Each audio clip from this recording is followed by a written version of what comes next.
Chers collègues, monsieur le rapporteur, nous débutons aujourd'hui les travaux de notre commission d'enquête en recevant les représentants des élus communaux dans toute leur diversité. Nous avons en effet, d'un commun accord avec monsieur le rapporteur, souhaité entendre tout d'abord celles et ceux qui sont en première ligne, les premiers acteurs de la commande publique en France. Je rappelle ici quelques chiffres marquants. En 2023, la commande publique a représenté une dépense de près de 171 milliards d'euros, dont 30%, 51 milliards d'euros relèvent de l'État et 43%, 73 milliards d'euros des collectivités territoriales que vous représentez ici. Et nous aurons l'occasion d'entendre d'autres représentants, notamment du bloc départemental et régional, lors de nos prochaines auditions. Ces collectivités ont passé près de 195 000 marchés quand l'État en a lui passé 20 000. Il était donc naturel pour nous, avant d'entendre dans les semaines à venir des représentants de l'État ou d'institutions nationales, de recevoir dès maintenant les élus qui sont confrontés au quotidien à la rigueur. Certains parleront de complexité du droit de la commande publique. Nous avons donc le plaisir d'accueillir, en tant que représentant de l'Association des maires de France, monsieur Emmanuel Salaberry, maire de Talence et coprésident de la commission des finances de l'association. En tant que représentant de l'association France Urbaine, monsieur Hervé Fournier, par ailleurs conseiller municipal de Nantes. En tant que représentant des maires ruraux, monsieur Joël Marivin, maire de Kerfourne, dans le Morbihan et président de l'association des maires ruraux de ce département. Je vous informe que cette audition sera diffusée en direct sur le site du Sénat et fera l'objet d'un compte-rendu publié. Je rappelle également qu'un faux témoignage devant notre commission d'enquête sera passible des peines prévues aux articles 434-13, 434-14 et 434-15 du Code pénal, soit 75 000 € d'amende et jusqu'à 5 ans d'emprisonnement, voire 7 ans en fonction des circonstances. Je vous invite donc à prêter serment de dire toute la vérité, rien que la vérité. Veuillez s'il vous plaît, messieurs, lever la main droite et dire « je le jure ».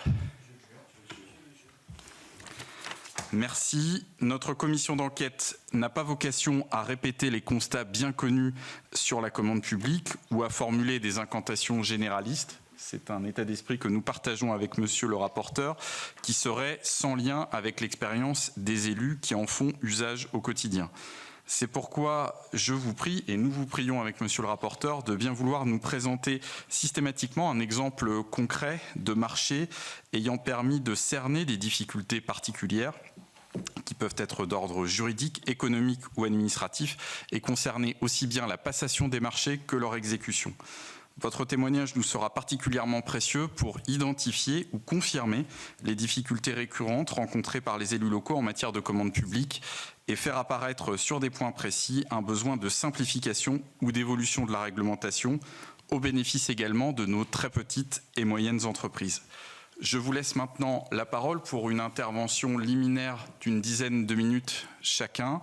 Ensuite, monsieur le rapporteur interviendra. Première réponse aux questions de monsieur le rapporteur et puis ensuite les collègues pourront intervenir comme ils le souhaitent. Je vous remercie. Alors dans l'ordre que vous souhaitez, pas de préséance. Monsieur le Président, Monsieur le rapporteur, Mesdames et Messieurs les membres de la Commission, chers collègues.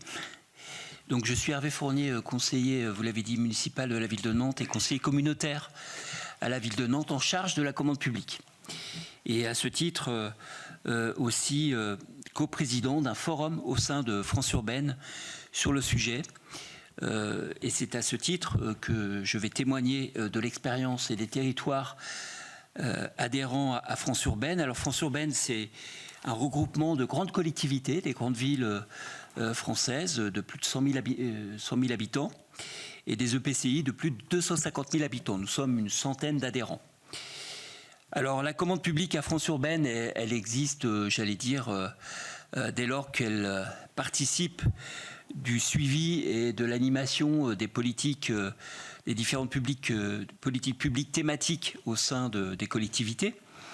Et donc, nous avons des groupes thématiques sur le SS, sur l'alimentation, sur le numérique. Et donc, à ce titre, on touchait déjà le sujet de la commande publique.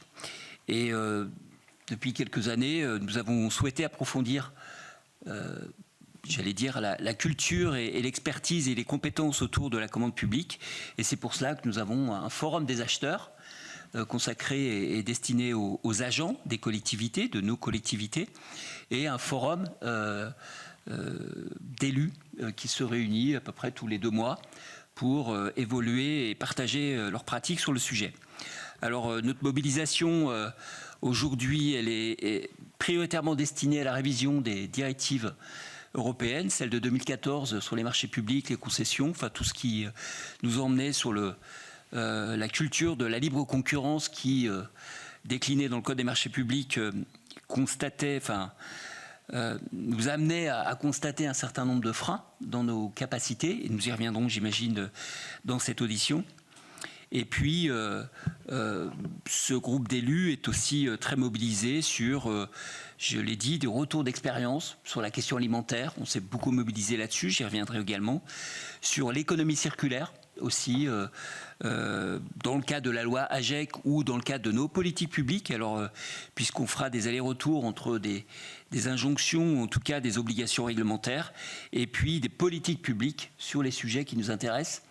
Puisque, et c'est ça qui nous réunit dans ces groupes de travail chez France Urbaine, c'est la conviction que la commande publique est un vrai levier de transformation de nos territoires, est un vrai levier pour accompagner la mutation de nos filières économiques, de nos entreprises sur le territoire, dès lors qu'on arrive à travailler avec elles et à en faire les destinataires de notre commande publique. Donc je crois que c'est l'enjeu même de votre commission, comment on peut utiliser la commande publique ou s'appuyer sur la commande publique pour accélérer, j'allais dire, le dynamisme de nos territoires, le dynamisme économique, la relocalisation, la réindustrialisation. Et vous savez qu'en Loire-Atlantique, c'est un sujet, j'allais dire, important, territoire de longue date avec un terrain, j'allais dire, industriel et d'acteurs dans tous les secteurs de l'économie. Donc comment la commande publique de notre ville, de nos collectivités et de nos territoires peut encourager, favoriser des initiatives, des entreprises ou des groupements d'entreprises sur nos territoires. Donc voilà un petit peu ce que je pouvais dire en ouverture.